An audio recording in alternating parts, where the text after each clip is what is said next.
현관문 디지털 도어록에서 삐리리릭하는 경쾌한 해제음이 울린 것은 저녁 7시가 조금 넘은 시각이었습니다.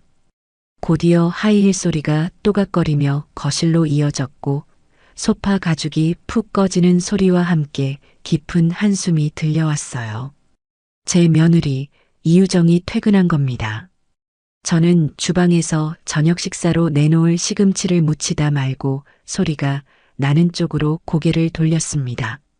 아니나 다를까 명품 로고가 선명한 가방은 현관 앞에 아무렇게나 던져져 있고 몸에 딱 붙는 비싼 오피스룩 차림의 유정이는 소파와 한 몸이 되어 스마트폰 액정만 들여다보고 있었죠. 어머니, 저 왔어요. 인사는 형식일 뿐 눈길 한 번 주지 않더군요. 저 역시 왔니? 하고 짧게 대답하고는 다시 하던 일에 집중했습니다. 저런 모습이 하루 이틀이어야 말이죠. 결혼하고 이 집에 들어와 산 지 2년 유정이는 단 한 번도 제게 먼저 따뜻한 인사를 건넨 적이 없습니다. 마치 이 집이 자기가 월세 내고 사는 하숙집이라거나 제가 월급 주고 고용한 가사도우미라도 되는 것처럼 행동하는 게 이제는 익숙해질 법도 한데 매번 심장에 작은 돌멩이가 툭 하고 떨어지는 기분은 어쩔 수가 없네요. 한참 동안 스마트폰을 두드리던 유정이가 이번에는 제 쪽으로 고개도 돌리지 않은 채 말했습니다. 어머니, 목마른데 시원한 오렌지 주스 한 잔만 갈아주세요. 오늘 부장 때문에 열불 나서 속이 다 타네요. 참 당연하다는 듯한 요구였어요. 마치 리모컨으로 TV 채널을 돌리듯 그렇게 사람을 부리는 말투. 저는 무치던 시금치를 그릇에 담고 손을 씻었습니다. 그리고 냉장고를 열어 오렌지 몇 개를 꺼냈죠. 믹서기가 위잉하고 요란한 소리를 내며 돌아가는 동안 저는 거실 소파에 길게 누워 다리를 까딱거리는 며느리의 뒷모습을 멍하니 바라보았습니다. 남편과 사별하고 시장 좌판에서 채소를 팔아번 돈으로 아들 김범석을 대학까지 보냈습니다. 제 인생에는 오직 아들 하나뿐이었어요. 그 아들이 번듯한 회사에 취직하고 좋은 집안 딸이라는 유정이와 결혼하겠다고 했을 때 저는 세상을 다 얻은 것 같았습니다. 제 몫의 집을 팔고 아들의 신혼집에 보태 이 넓은 아파트에 함께 들어온 것도 모두 아들의 행복을 위해서였어요. 늙은 어미가 아들 내외 신혼생활에 방해가 될까 싶어 매일같이 눈치를 받고 맞벌이하는 며느리가 힘들까 싶어 하루 세끼 밥상은 물론 온갖 집안일을 도맡아 했습니다. 하지만 돌아온 것은 존중이 아닌 무시였고 감사가 아닌 당연함이었어요. 여기요. 시원한 주스가 담긴 잔을 소파 앞 테이블에 내려놓자 유정이는 그제야 몸을 일으켰습니다. 어우, 시원하다. 역시 집이 최고라니까요. 그 말은 제게 하는 말이 아니었습니다. 그저 혼잣말이었죠. 주스를 단숨에 반쯤 들이켠 유정이는 다시 소파에 등을 기댄 채 제게 물었습니다. 저녁은 뭐예요? 저 오늘 기름진 거 안 당기는데. 담백한 걸로 하셨죠? 생선 굽고 나물 몇 가지 무쳤다. 생선? 비린내 나게 무슨 생선이에요? 제가 생선 별로 안 좋아하는 거 모르세요? 김치찌개나 얼큰하게 끓여주시지. 순간 제 손에 들린 행주에 힘이 들어갔습니다. 유정이가 가장 좋아하는 반찬이 바로 노릇하게 구운 고등어구이라는 사실을 저는 똑똑히 기억하고 있었거든요. 결혼 초 제가 고등어를 구워주자 어머니, 저 고등어구이 킬러인 거 어떻게 아셨어요? 너무 맛있다라며 밥 2공기를 비웠던 게 바로 이 아이였습니다. 이제 와서 생선이 싫다니요. 그 말은 즉 제가 한 음식에 대한 노골적인 트집이자 불만이었습니다. 김치찌개는 어제 먹었잖니. 그리고 너 생선구이 좋아했잖아. 그건 옛날 입맛이고요. 사람은 변하는 거예요, 어머니. 제 입맛도 변했나 보죠. 아, 몰라요. 배고프다. 그냥 있는 거 대충 주세요. 유정이는 그렇게 말하고는 방으로 휙 들어가 버렸습니다. 텅 빈 거실에 혼자 남은 저는 차갑게 식어가는 주스잔을 한참 동안 내려다보았어요. 마음속에서 무언가 서걱거리는 소리가 났습니다. 낡고 달아빠진 희생이라는 이름의 부품이 이제는 수명을 다해 삐걱거리는 소리였죠. 얼마 지나지 않아 아들 범석이가 퇴근했습니다. 제 아들이지만 저는 범석이를 보면 가끔 숨이 턱 막힐 때가 있어요. 착하고 순하지만 그만큼 우유부단하고 자기 주장이 약합니다. 특히 아내 문제에 있어서는 더더욱 그렇죠. 엄마 다녀왔습니다. 아이고 배고프다. 오늘 저녁 뭐야? 범석이는 제게 달려와 어깨를 주무르며 애교를 부렸습니다. 제가 세상에서 가장 사랑하는 아들의 모습이었지만 오늘따라 그 애교가 뜬구름처럼 더덥게 느껴졌어요. 너 좋아하는 고등어 구웠다. 어서 손 씻고 와. 와, 진짜?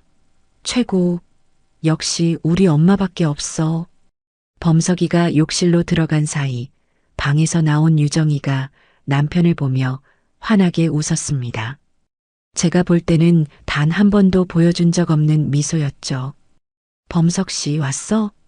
오늘 고생 많았지? 유정이도 고생했어. 부장 그 인간 오늘도 뭐라 안 하던? 말도 마. 아주 사람을 못 잡아먹어서 안달이야. 그래도 범석 씨 얼굴 보니까 피로가 싹 풀리네. 두 사람은 서로를 마주보며 웃었고 그 풍경 속에서 저는 완벽한 이방인이었습니다. 저녁 식사 시간 내내 유정이는 회사에서 있었던 일을 제잘거리며 범석이의 시선을 독차지했습니다. 제가 차린 음식에 대해서는 이런 방구 칭찬도 없었죠. 오히려 범석이가 와 엄마. 고등어 진짜 맛있다. 어떻게 이렇게 바삭하게 구웠어? 하고 감탄하자 유정이는 젓가락으로 생선살을 깨작거리며 말했습니다. 나는 잘 모르겠는데 좀 비리지 않아? 환기도 잘 시켜야겠다. 온 집안에 생선 냄새 배겠네. 그 말에 범석이는 멋쩍은 웃음을 지으며 제 눈치를 살폈습니다. 저는 아무렇지 않은 척 밥만 먹었어요. 여기서 제가 속상한 티라도 내면 이 집안은 또다시 불편한 기류에 휩싸일 테고 결국 범석이만 중간에서 힘들어질 테니까요.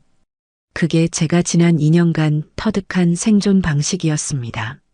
식사가 끝나고 유정이가 과일을 먹으며 TV를 보는 동안 저는 범석이와 함께 주방에서 설거지를 했습니다. 아들이 도와주겠다고 나선 것이 기특하면서도 이 기회를 빌려 아들과 단둘이 이야기를 나눠야겠다는 생각이 들었죠. 범석아, 응, 엄마. 혹시 유정이가 회사에서 많이 힘드니? 저는 최대한 조심스럽게 운을 뗐습니다. 며느리를 흉보는 시어머니가 되고 싶지는 않았거든요. 제 질문의 의도를 알아챘는지 범석이는 설거지를 하던 손을 멈추고 한숨을 쉬었습니다. 에이 엄마, 또 왜 그래? 유정이가 뭐 실수했어? 실수랄 것까지는 없고 그냥 요즘 부쩍 예민해진 것 같아서 엄마한테 하는 말도 그렇고 엄마 유정이가 원래 말투가 좀 직설적이잖아. 아기가 있어서 그러는 애는 절대 아니야. 요즘 실적 압박 때문에 스트레스가 심해서 그래. 엄마가 조금만 더 이해해줘. 응? 또 그 레퍼토리였습니다. 원래 그런 애다. 아기는 없다. 힘들어서 그렇다. 엄마가 이해해라. 범석이는 언제나 유정이의 대변인이었고 제게는 이해와 희생을 강요하는 중재자였습니다. 아무리 그래도 어른한테 말하는 태도가 있지. 오늘 저녁에도 내가 정성껏 차린 밥상 앞에서 비린내가 나네 어쩌네 하는데 엄마는 뭐가 되니? 너 좋아하는 생선이라 일부러 신경 써서 구운 건데 결국 참지 못하고 속마음이 조금 튀어나왔습니다. 그러자 범석이의 표정이 금세 난처해졌어요. 알아, 엄마. 나 생각해서 차려준 거 아는데 유정이도 일부러 그런 건 아닐 거야. 그냥 피곤해서 자기도 모르게 그런 말이 나왔겠지. 내가 나중에 유정이한테 잘 말해볼게. 그러니까 엄마도 너무 속상해하지 마. 잘 말해볼게라는 아들의 말은 한 번도 지켜진 적이 없는 공허한 약속이었습니다. 그 말을 믿고 기다려봐야 제 속만 더 시커멓게 타들어갈 뿐이었죠. 저는 더 말하는 것을 포기했습니다. 아들을 더는 곤란하게 만들고 싶지 않았고 무엇보다 이런 대화 자체가 무의미하다는 것을 너무나도 잘 알고 있었기 때문입니다. 알았다. 그만하고 들어가서 쉬어. 나머지는 엄마가 할게. 아니야, 같이 해. 범석이는 끝까지 제 옆에 서서 설거지를 마쳤지만 우리 사이의 대화는 더 이상 없었습니다. 아들의 등 뒤로 거실에서 들려오는 유정이의 높은 웃음소리가 유난히 날카롭게 주방을 파고들었습니다. 그날 밤 저는 잠을 설쳤습니다. 온갖 상념이 머릿속을 헤집고 다녔죠. 내가 뭘 그렇게 잘못했을까? 아들 하나 보고 살아온 내 인생이 왜 이렇게 허무할까? 차라리 그때 집을 합치지 말고 근처에 작은 집이라도 얻어 혼자 사는 거였는데 후회가 파도처럼 밀려왔지만 이미 엎질러진 물이었습니다. 다음 날 저녁이었습니다. 그날따라 유정이는 기분이 무척 좋아 보였어요. 콧노래까지 흥얼거리며 방으로 들어갔고 한참 동안 나오지 않았습니다. 저는 거실 소파에 앉아 뜨개질을 하며 무심코 시간을 보내고 있었죠. 그때였습니다.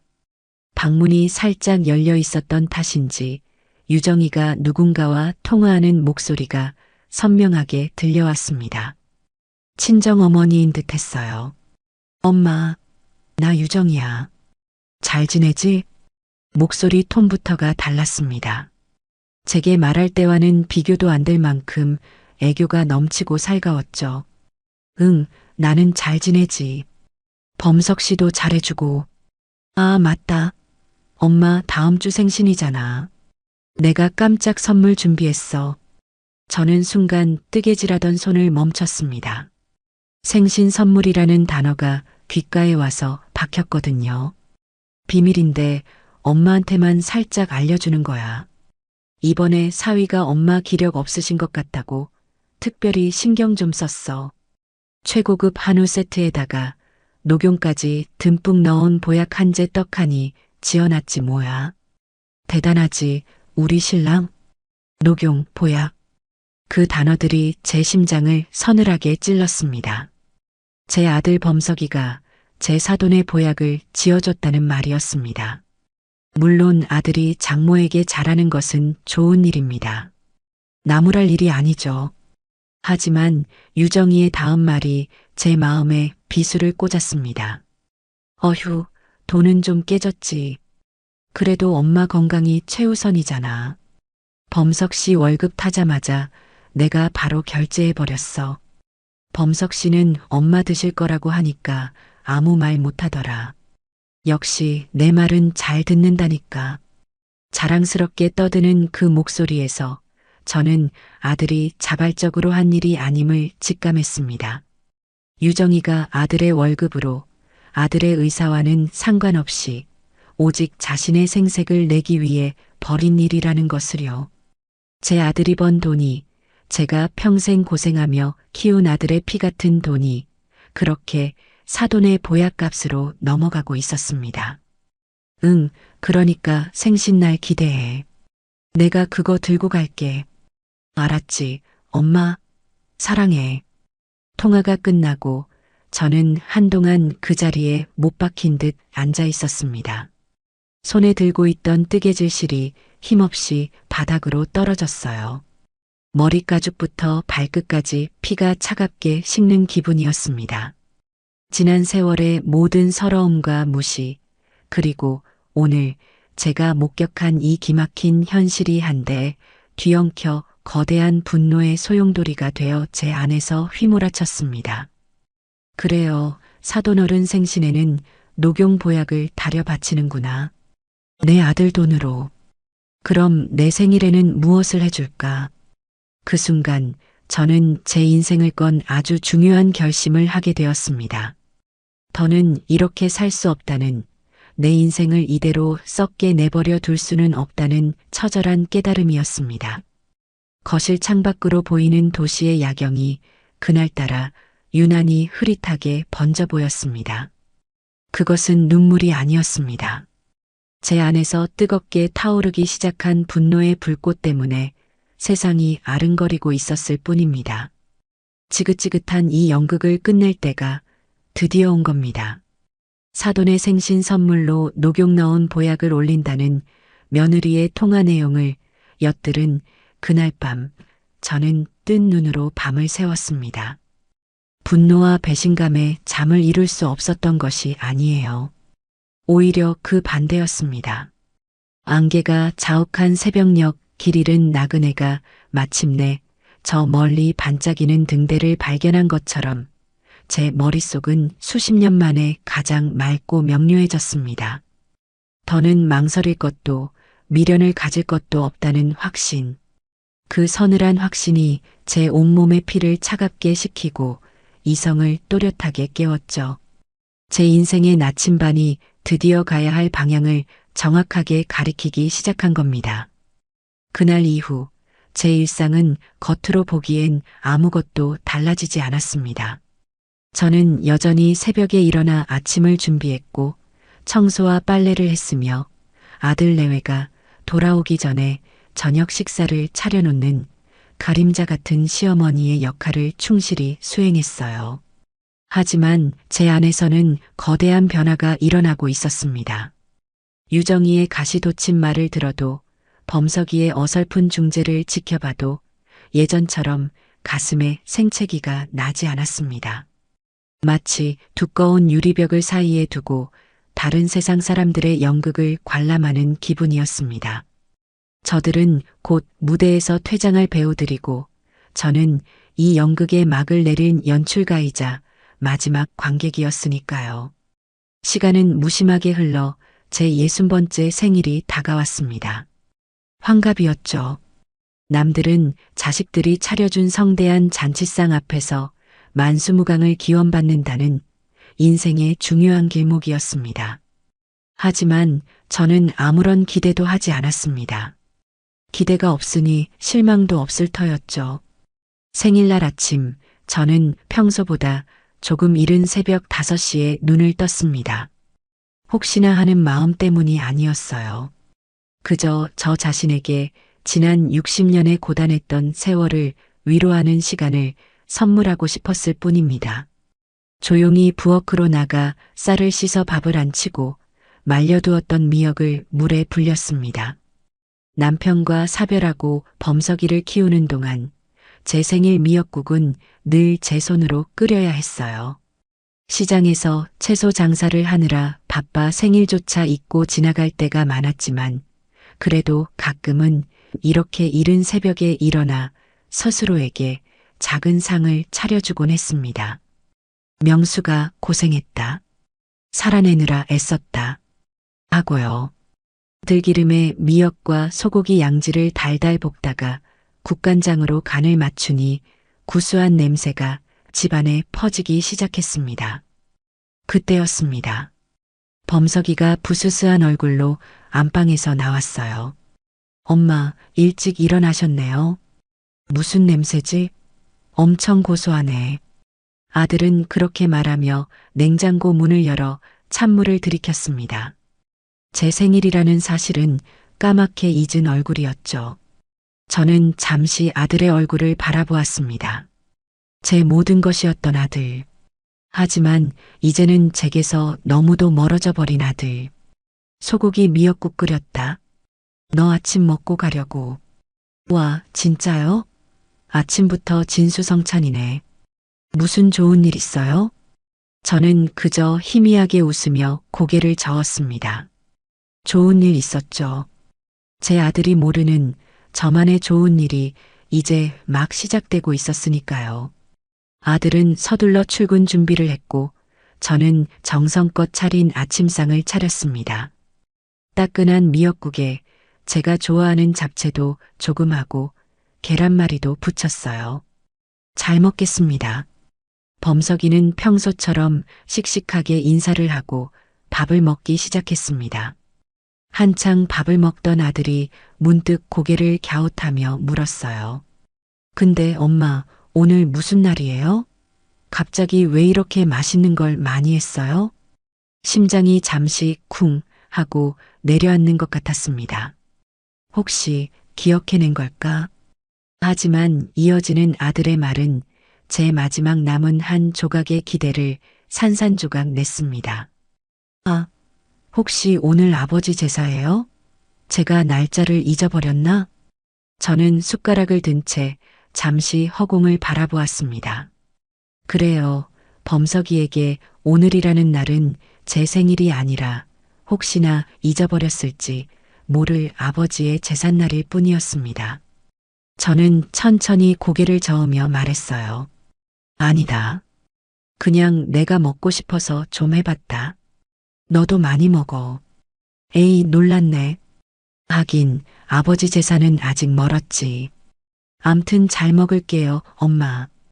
역시 엄마 밥이 최고야. 아들은 그렇게 말하고는 다시 식사에 집중했습니다. 그 순간 유정이가 하품을 하며 방에서 나왔습니다. 제게는 눈길도 주지 않고 곧장 욕실로 향하더군요. 한참 뒤에 나온 유정이는 식탁을 한번 쓱 훑어보더니 인상을 찌푸렸습니다. 아침부터 무슨 잡채예요? 느끼하게. 저는 입맛 없으니까 안 먹을래요. 유정이는 그렇게 말하고 소파에 앉아 스마트폰을 들여다보기 시작했습니다. 범석이가 눈치를 보며 말했어요. 유정아, 그래도 미역국이라도 한술 뜨고 가. 엄마가 아침부터 정성껏 끓이셨는데. 됐어. 속 더부룩해. 그리고 나 오늘 아침에 필라테스 예약했단 말이야. 빈속으로 가야 운동이 잘 돼. 유정이의 단호한 말에 범석이는 더는 아무 말도 하지 못했습니다. 아침 식사는 그렇게 어색한 침묵 속에서 끝이 났어요. 범석이가 출근하고 유정이가 운동을 하러 나간 뒤 텅 빈 집에는 저 혼자 남았습니다. 저는 아들 내외가 먹고 남긴 밥상을 치우고 설거지를 했습니다. 그리고 다시 제 몫의 밥상을 차렸죠. 혼자 먹는 환갑상이었습니다. 식탁에 앉아 꾸역꾸역 미역국을 넘기는데 눈물이 나지 않았습니다. 슬프지 않았어요. 그저 모든 것이 제자리로 돌아가고 있다는 당연한 수순을 밟고 있다는 생각만 들었습니다. 저녁이 되었습니다. 저는 혹시나 하는 마음에 저녁상도 제법 신경 써서 차렸습니다. 범석이가 좋아하는 갈비찜도 하고 여러 가지 전도 부쳤죠. 하지만 범석이는 회사에 급한 일이 생겼다며 저녁 늦게 들어온다고 연락이 왔고 유정이는 친구들과 약속이 있다며 일찌감치 나가버렸습니다. 결국 그날 저녁도 저는 혼자였습니다. 산더미처럼 차려진 음식을 앞에 두고 있으니 헛웃음이 나왔어요. 신명숙, 너 지금 뭐하고 있는 거니? 밤 10시가 넘어 범석이가 피곤해 절은 얼굴로 귀가했습니다. 아들은 식탁에 차려진 음식을 보고는 그제야 뭔가 생각났다는 듯이 하고 작은 탄성을 질렀습니다. 엄마, 미안해요. 내가 깜빡했네. 오늘 생신이었죠? 아이고, 이놈의 정신머리. 회의가 너무 길어져서 정말 미안해요, 엄마. 아들은 진심으로 미안해하는 얼굴이었습니다. 하지만 그 미안함은 제 마음에 아무런 위로도 되지 못했어요. 잊었다는 사실 자체가 중요한 게 아니었으니까요. 제 존재가 아들의 인생에서 얼마나 가벼운지를 확인시켜주는 증거일 뿐이었죠. 괜찮다. 바쁘면 그럴 수도 있지. 피곤할 텐데 어서 씻고 자거라. 아니에요. 그래도 어떻게 그냥 자요. 케이크라도 사왔어야 했는데. 지금이라도 나갈까요? 됐다. 이 밤에 어딜 나간다고. 내일 아침에 엄마가 차려놓은 거나 맛있게 먹어주면 돼. 저는 아들을 방으로 들여보냈습니다. 그리고 얼마 지나지 않아 현관문이 다시 열렸습니다. 유정이가 잔뜩 신이 난 목소리로 통화를 하며 들어왔어요. 응, 정말 재밌었어. 다음에 또 보자. 끊어. 전화를 끄는 유정이는 거실로 들어서다 저와 눈이 마주치자 마치 길에서 귀찮은 사람을 만난 듯한 표정을 지었습니다. 그러더니 갑자기 무언가 생각났다는 듯 들고 있던 쇼핑백을 뒤적이기 시작했어요. 아, 맞다. 어머니. 유정이는 쇼핑백 안에서 검은 비닐봉지 하나를 꺼내 식탁 위에 툭 하고 던졌습니다. 생신이라면서요? 친구들이랑 백화점 갔다가 오는 길에 마트 들러서 사왔어요. 입 심심할 때 드세요. 검은 비닐봉지 안에는 어릴 적 할머니가 주시던 큼지막한 박하사탕이 한가득 들어 있었습니다. 포장지에는 옛날 박하사탕이라는 글씨가 촌스럽게 박혀 있었죠. 그 순간 저는 시간이 멈추는 것 같았습니다. 사돈의 생신 선물이라는 녹용 보약과 지금 제 눈앞에 놓인 이 박하사탕 한 봉지. 그 극명한 대비가 제 머릿속을 망치로 내려치는 것 같았어요. 이것은 성의의 문제가 아니었습니다. 명백한 모욕이자 계급의 확인이었습니다. 당신은 고작 이 정도의 대우면 충분한 사람이라는 서늘하고 잔인한 낙인이었죠. 저는 천천히 고개를 들어 유정이의 얼굴을 보았습니다.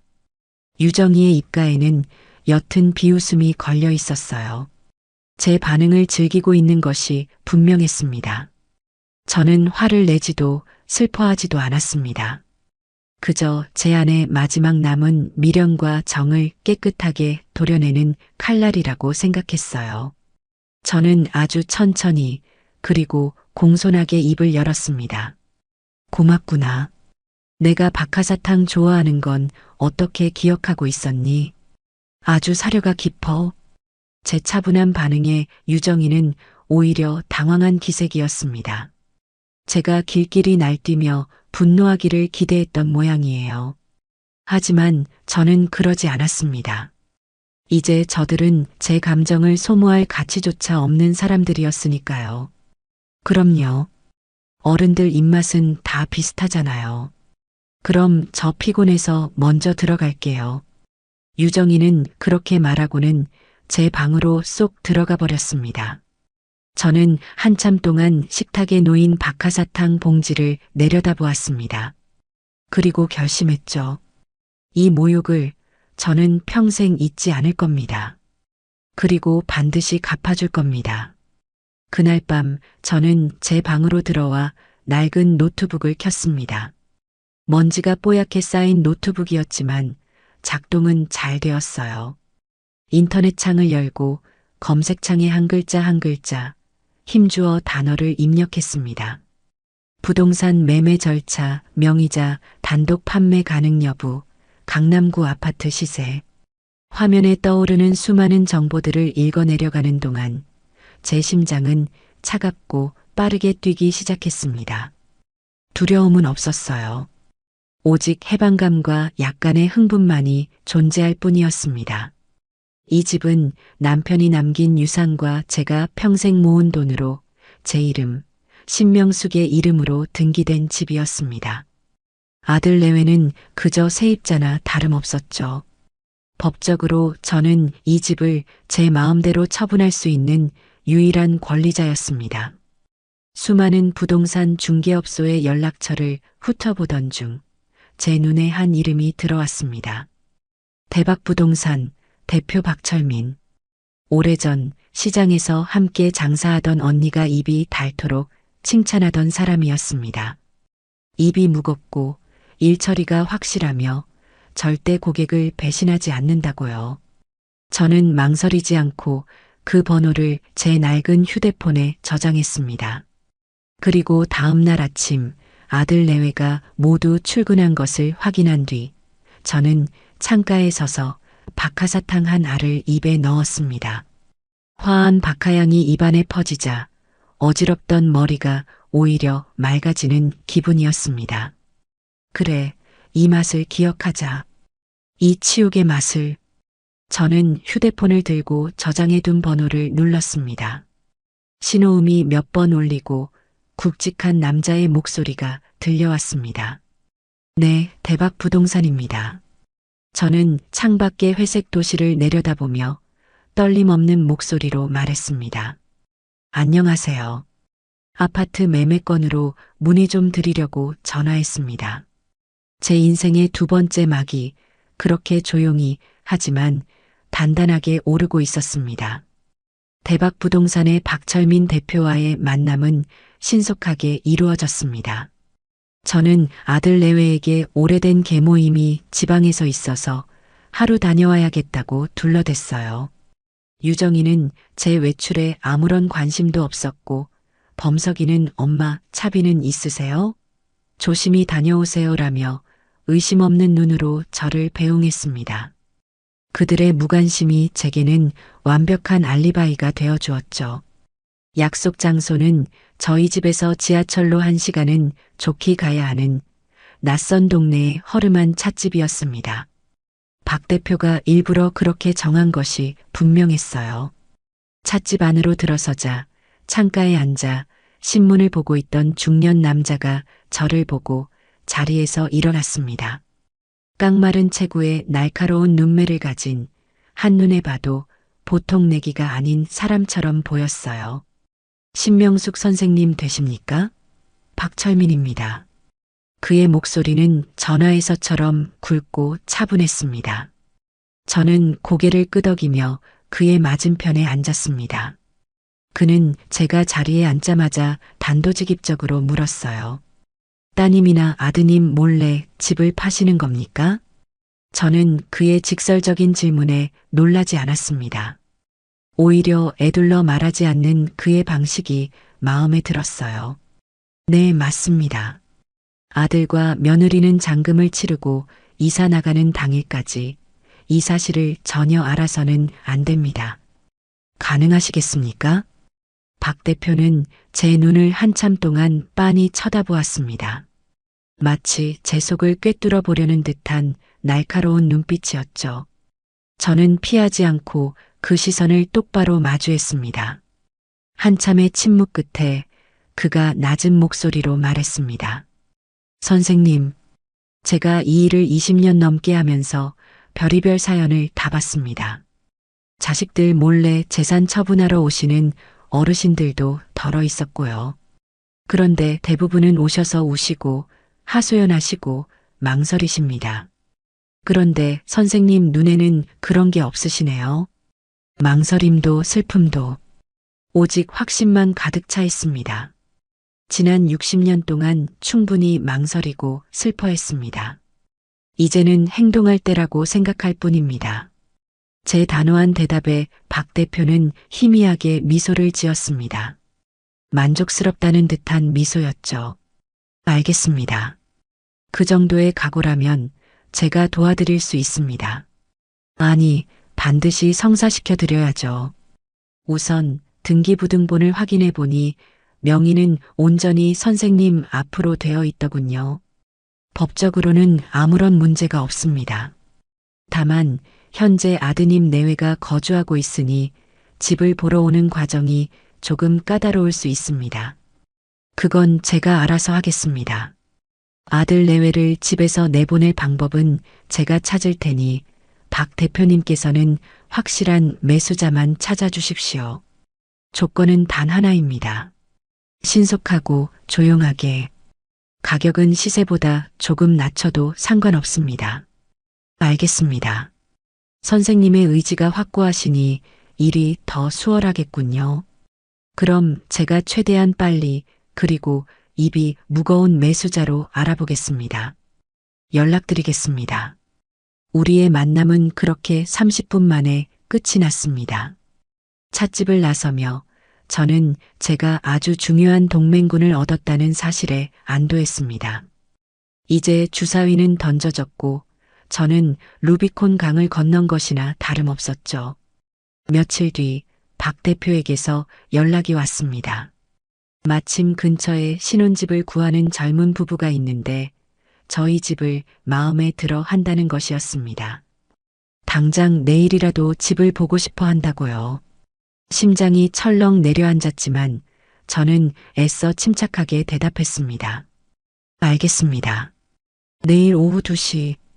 그때까지 집을 비워두겠습니다. 문제는 어떻게 아들 내외를, 그것도 평일 대낮에 집에서 내보내느냐였습니다. 고민 끝에 저는 기가 막힌 핑계를 생각해냈습니다.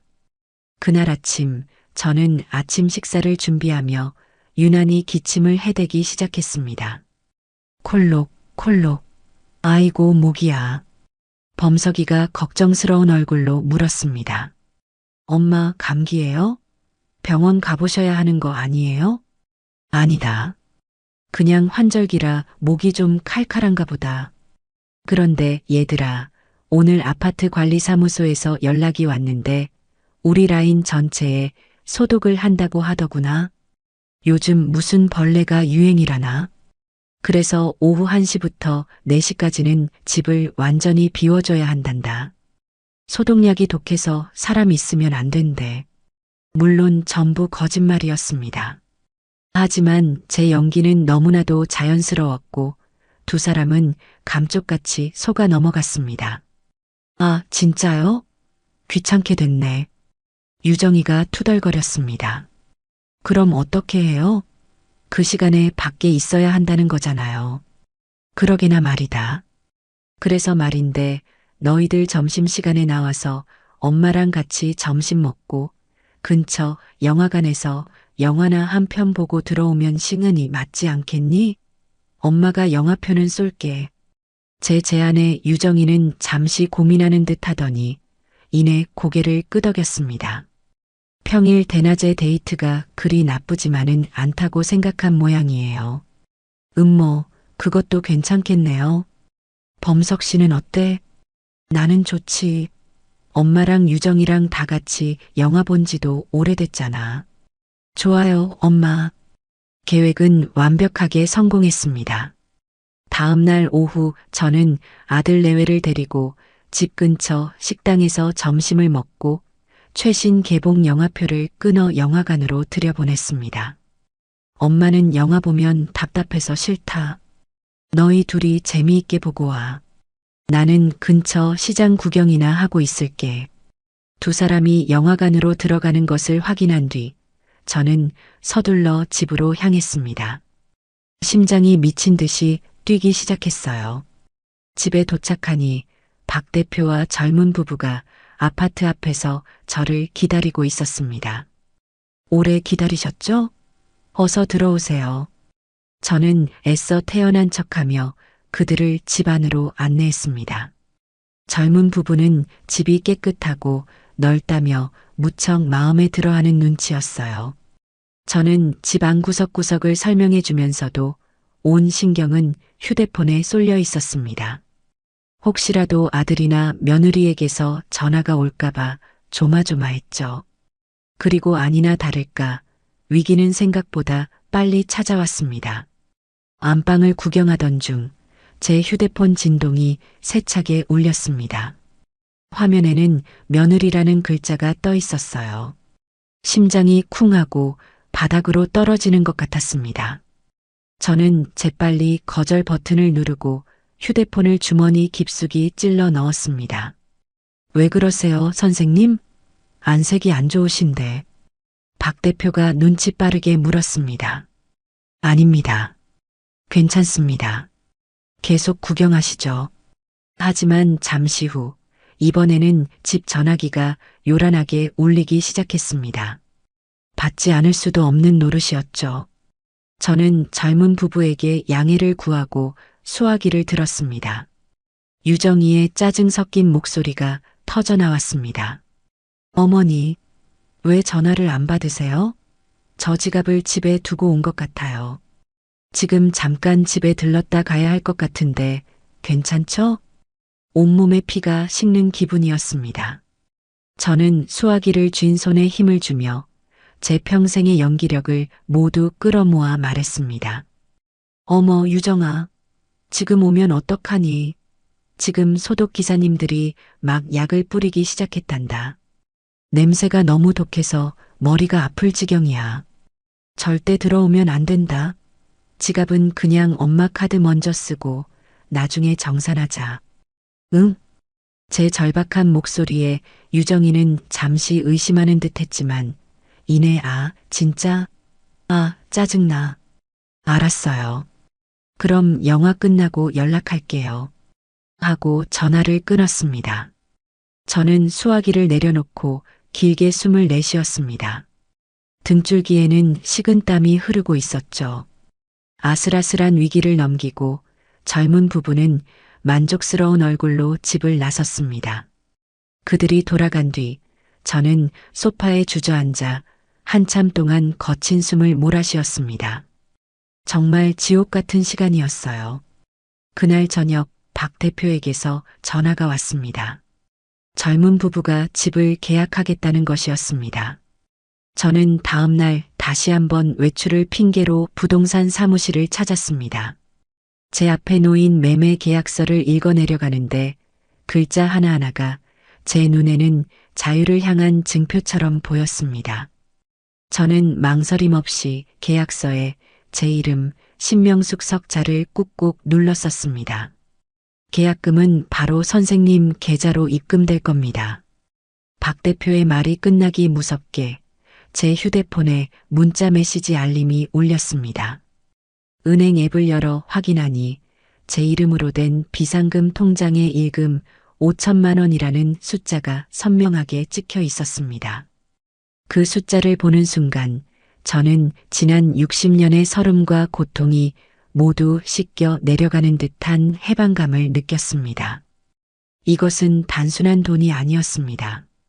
제 인생을 되찾을 수 있는 저를 지켜줄 단단한 갑옷이자 날카로운 무기였습니다. 찻집에서 부동산 사무실에서 저는 단 한 번도 눈물을 보이지 않았습니다. 하지만 그날 밤 제 방에 홀로 앉아 통장에 찍힌 숫자를 몇 번이고 다시 확인하며 저는 소리 없이 눈물을 흘렸습니다. 서러움의 눈물이 아니었어요. 마침내 제 인생의 주도권을 되찾았다는 기쁨과 안도의 눈물이었습니다. 잔금일은 정확히 한 달 뒤, 그날은 제게 새로운 인생이 시작되는 독립기념일이 될 것이었습니다. 계약서에 도장을 찍고 계약금을 받은 그날부터 제게는 한 달이라는 시간이 주어졌습니다. 아들 내외의 눈을 피해 이 집에서 제 흔적을 완벽하게 지우고 새로운 삶을 준비해야 하는 아주 중요하고도 비밀스러운 시간이었죠. 저는 마치 첩보 영화의 주인공이라도 된 것처럼 치밀하고 대담하게 제 계획을 실행에 옮기기 시작했습니다. 첫 번째 임무는 제 물건들을 이 집에서 빼내는 것이었습니다. 아들과 며느리가 출근하고 텅 빈 집, 그 고요한 시간은 온전히 저만의 작전 시간이었습니다. 저는 가장 먼저 안방 장롱 깊숙한 곳에 보관해 두었던 상자 하나를 꺼냈습니다. 그 안에는 먼저 세상을 떠난 남편의 유품이 들어 있었어요.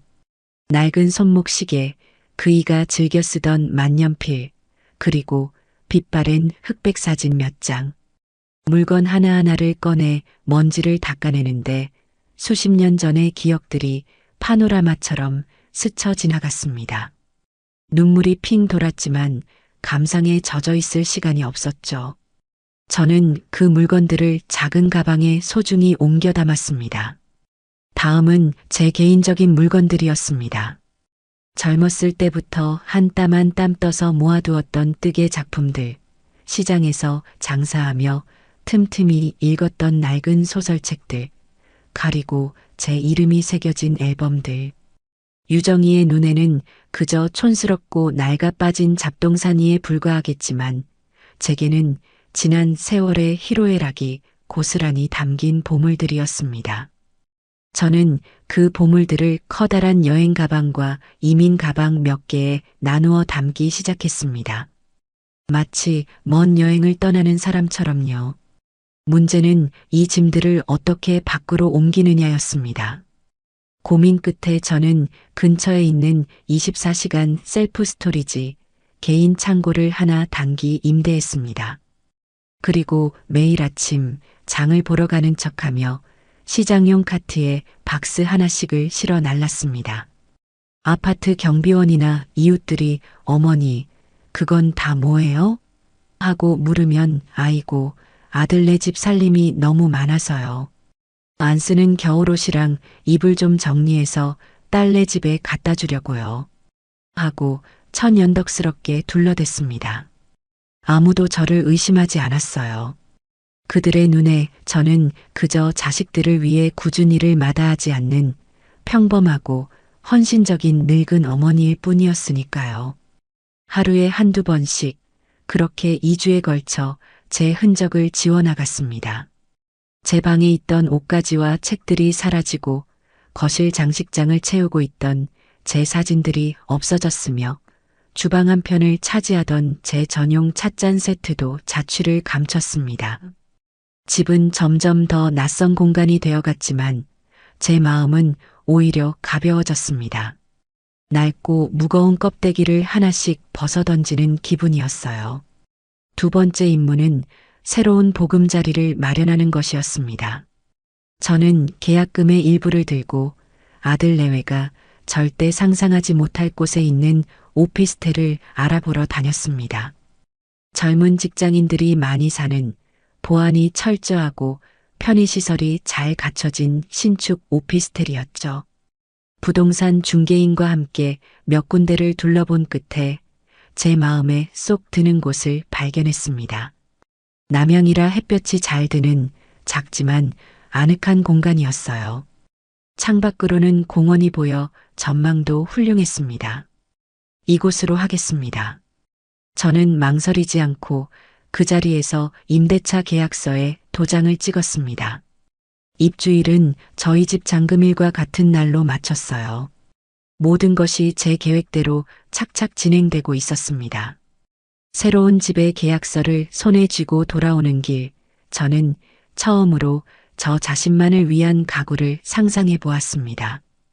푹신한 1인용 소파, 차를 마실 수 있는 작은 원형 테이블, 그리고 밤에 책을 읽을 수 있는 예쁜 스탠더 조명. 그 상상만으로도 입가에 미소가 번졌습니다.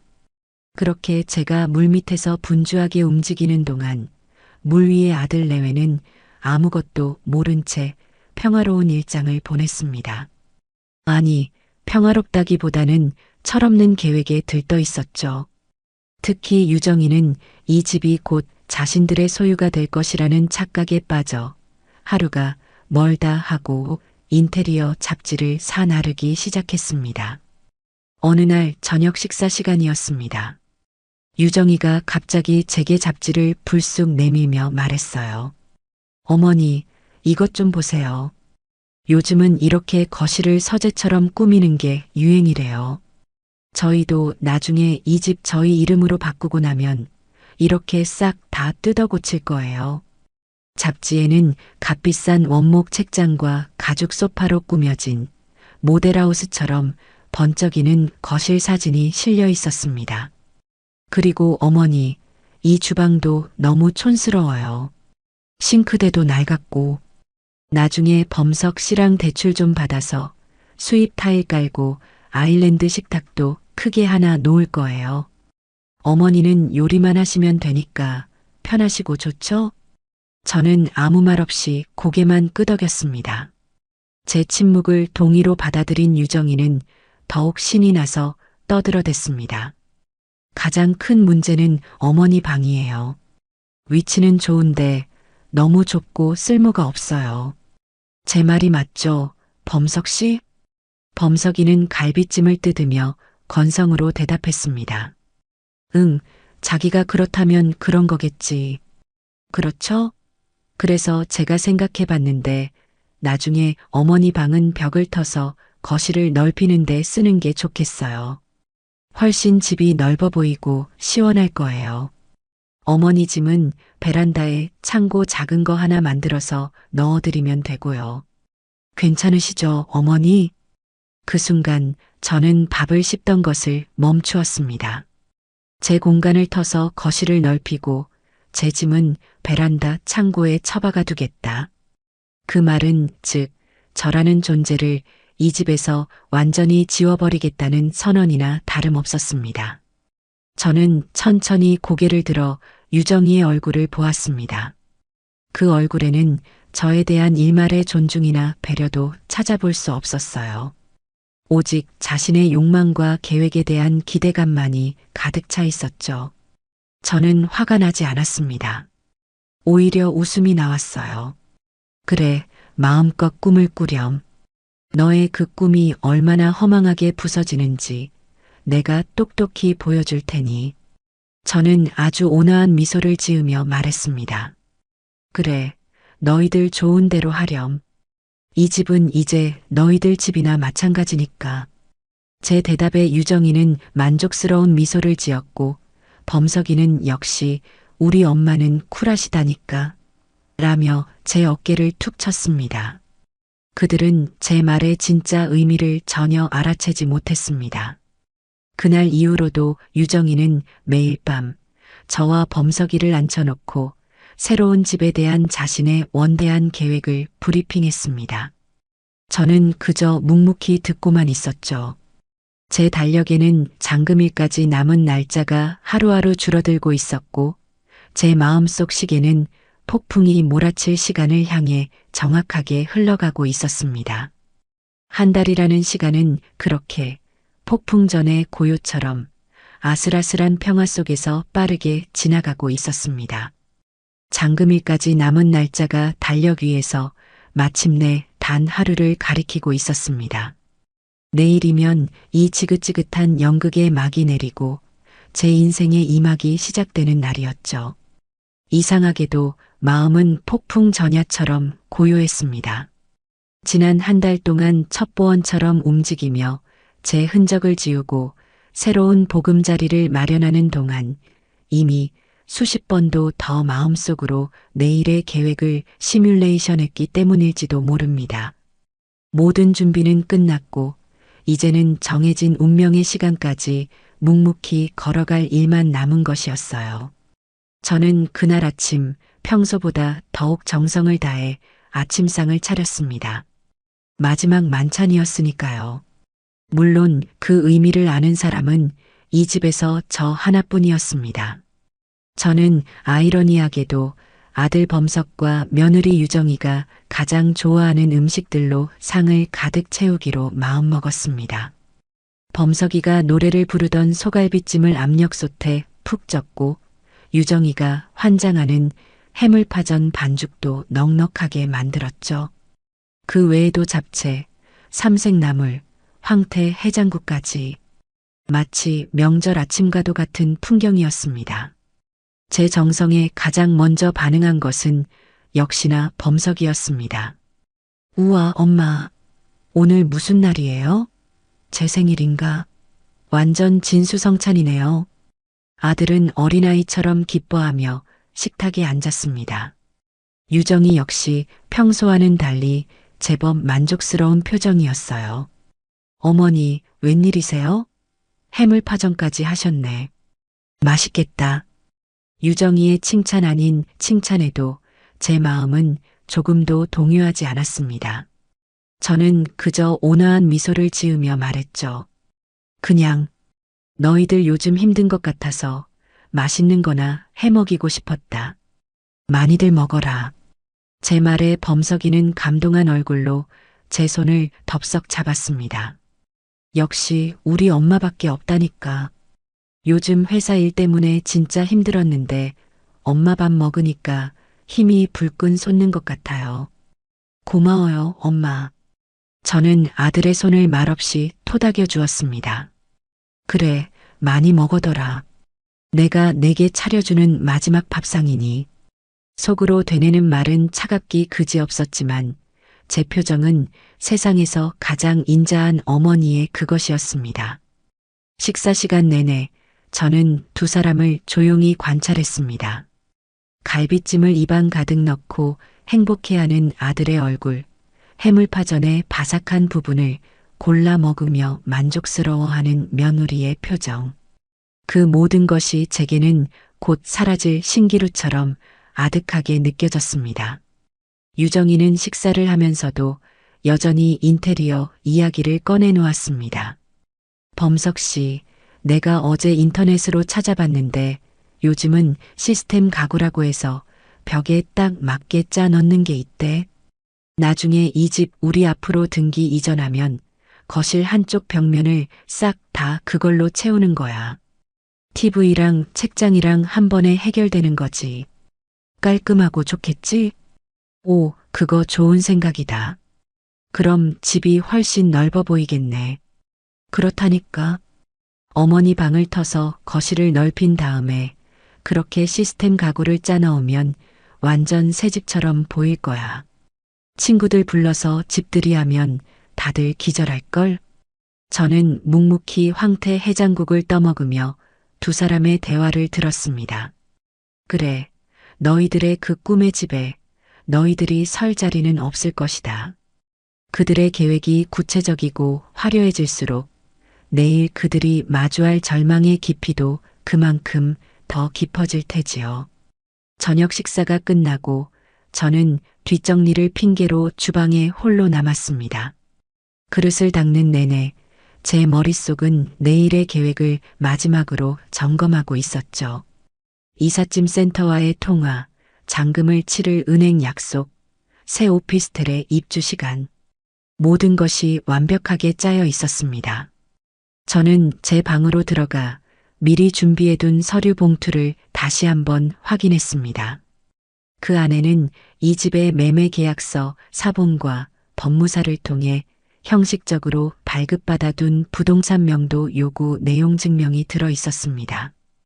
법적 효력보다는 저의 단호한 의지를 보여줄 상징적인 무기였죠. 범석이가 잠자리에 들기 전 제 방에 잠시 들렀습니다. 엄마, 오늘 저녁 정말 맛있게 잘 먹었어요. 근데 엄마 오늘 좀 피곤해 보여요. 무슨 일 있으세요? 아들은 제 안색을 살피며 걱정스럽게 물었습니다. 평소 같았으면 아들의 그 다정한 한마디에 마음이 약해졌을지도 모릅니다. 하지만 지금의 저는 흔들리지 않았어요.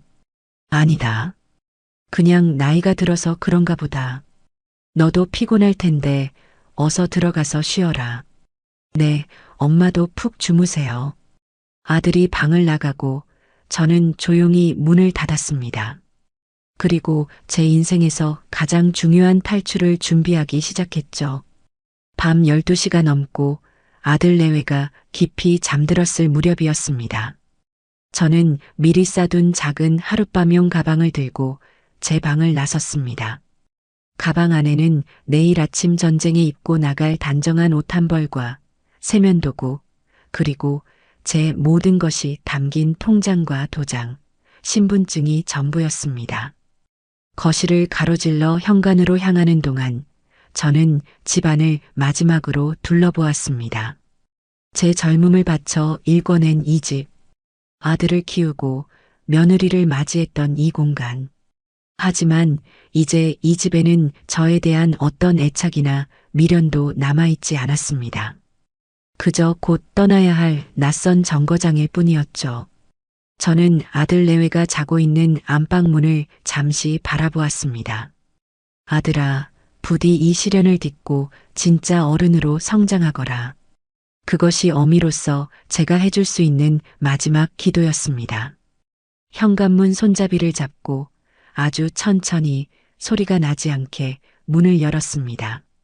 그리고 집 밖으로 몸을 빼낸 뒤 다시 조용히 문을 닫았어요. 철컥하고 디지털 도어록이 잠기는 소리가 제 과거와의 완전한 단절을 알리는 신호탄처럼 들렸습니다. 저는 미리 예약해둔 집 근처의 비즈니스 호텔로 향했습니다. 프런트에서 체크인을 하고 배정받은 9층 객실로 올라갔어요. 카드를 대자 문이 열리고 정갈하게 정돈된 방이 저를 맞았습니다. 크지도 화려하지도 않았지만 그 어떤 곳보다 평화롭고 안전하게 느껴졌습니다. 저는 가방에서 내일 입을 옷을 꺼내 옷걸이에 반듯하게 걸어두었습니다. 짙은 남색의 정장 재킷과 바지. 마치 중요한 계약을 앞둔 사업가처럼 혹은 전쟁에 나서는 장수처럼 저 스스로에게 힘을 불어넣기 위한 의식이었습니다. 창가에 서서 제가 방금 빠져나온 아파트 단지를 내려다보았습니다. 수많은 창문 중 하나, 이제는 더 이상 제 집이 아닌 그곳은 깊은 어둠에 잠겨 있었습니다. 저는 그 어둠을 향해 나직이 속삭였습니다. 이제 모든 것을 끝낼 시간이야. 그렇게 디데이 전날의 밤은 고요하고도 비장하게 깊어가고 있었습니다. 심판의 날 아침이 밝았습니다. 저는 호텔 침대에서 알람 소리 없이도 정확히 새벽 6시에 눈을 떴습니다. 밤새 뒤척이지도 않고 깊은 잠을 잔 덕분에 머리는 상쾌했고 몸은 가벼웠어요. 커튼을 걷으니 도시의 새벽을 깨우는 희미한 여명이 창문을 통해 쏟아져 들어왔습니다. 저는 샤워를 하고 전날 밤 미리 걸어두었던 남색 정장으로 갈아입었습니다. 거울 앞에 서니 낯선 여자가 저를 보고 있었습니다. 늘 부엌에서 음식 냄새에 절어있던 희생과 체념에 길들여져 있던 늙은 여자가 아니었어요. 차갑고 단단한 결심으로 다져진 이제 막 자신의 인생을 되찾으려는 한 명의 독립된 인간, 신명숙이 서 있었습니다. 호텔 조식을 신청하지 않은 저는 1층에 있는 카페에서 샌드위치와 따뜻한 아메리카노로 아침을 해결했습니다. 쓴 커피가 목을 타고 넘어가는 순간 오히려 정신이 번쩍 드는 기분이었습니다. 식사를 마친 저는 휴대폰을 들어 이삿짐 센터 팀장에게 전화를 걸었습니다. 팀장님, 신명숙입니다. 약속대로 오늘 아침 9시 정각에 주소지로 와주시면 됩니다. 도착하시면 초인종을 눌러주세요. 네, 사모님. 걱정 마십시오. 시간 맞춰가겠습니다. 든든한 대답을 듣고 나니 마지막 남은 한 조각의 불안감마저 사라졌습니다. 이제 모든 배우는 제자리에 섰고 무대에 막이 오르기만을 기다리고 있었죠. 같은 시각 아파트에서는 여느 때와 같은 아침이 펼쳐지고 있었을 겁니다. 제가 없으니 아침밥은 당연히 없었을 테고 범석이는 허둥지둥 출근 준비를, 유정이는 늦잠을 자다 일어나 퉁명스럽게 남편을 닥달하고 있었겠죠. 상상만으로도 입가에 쓴웃음이 지어졌습니다. 저는 8시 50분쯤 호텔에서 나와 천천히 아파트 단지로 걸어갔습니다. 단지 입구에 이르렀을 때 약속이라도 한 듯 커다란 이삿짐 센터 트럭이 제 옆으로 멈춰 섰습니다. 팀장이 차에서 내려 제게 깍듯하게 인사를 했습니다. 사모님, 시간 맞춰왔습니다. 네, 고생이 많으십니다. 그럼 올라가 볼까요? 저희는 엘리베이터를 타고 12층으로 향했습니다. 엘리베이터가 상승하는 동안 제 심장은 조금도 떨리지 않았습니다. 오히려 아주 평온했죠. 12층에 도착하고 익숙한 현관문 앞에 섰습니다. 저는 팀장에게 눈짓을 보냈습니다. 팀장은 고개를 끄덕이고는 초인종을 눌렀습니다. 딩동하는 소리가 고요한 복도에 울려 퍼졌습니다. 한참 뒤에야 인터폰 너머로 짜증이 가득한 유정이의 목소리가 들려왔습니다. 누구세요? 이삿짐 센터에서 왔습니다. 팀장이 셔츠에 달린 소형 마이크에 대고 말했습니다. 잠시 침묵이 흘렀고 곧이어 문이 벌컥 열렸습니다. 잠옷바람에 머리는 까치집을 한 유정이가 신경질적인 표정으로 서 있었어요. 잘못 찾아오셨어요. 저희 집 이사 안 가요. 유정이가 막 문을 닫으려던 그 순간 제가 팀장의 어깨 너머로 모습을 드러냈습니다. 아니, 제대로 찾아온 거 맞다. 제 모습을 본 유정이의 눈이 동그래졌습니다. 놀라움과 당황, 그리고 의심이 뒤섞인 복잡한 표정이었죠. 어머니, 어디 갔다 이제 오세요? 그리고 이 사람들은 누구예요? 저는 유정이를 지나쳐 집 안으로 성큼성큼 걸어 들어갔습니다. 마침 안방에서 넥타이를 매던 범석이가 거실로 나오다 저와 이삿짐 센터 직원들을 보고는 멍한 표정을 지었습니다. 엄마, 이게 다 무슨 일이야? 이분들은 누구시고? 저는 거실 한가운데에 우뚝 서서 아들과 며느리를 차례로 둘러보았습니다. 그리고 제 인생에서 가장 차갑고도 단호한 목소리로 그들에게 사형 선고를 내렸습니다. 오늘이 이사날이다. 제 말에 두 사람은 잠시 의미를 이해하지 못하는 듯 했습니다. 유정이가 코웃음을 치며 말했죠. 어머니, 밤새 어디서 안 좋은 술이라도 드셨어요? 이사는 무슨 이사예요? 이 집 오늘 팔렸다. 너희들이 이 집에서 살 수 있는 시간은 오늘 아침까지야.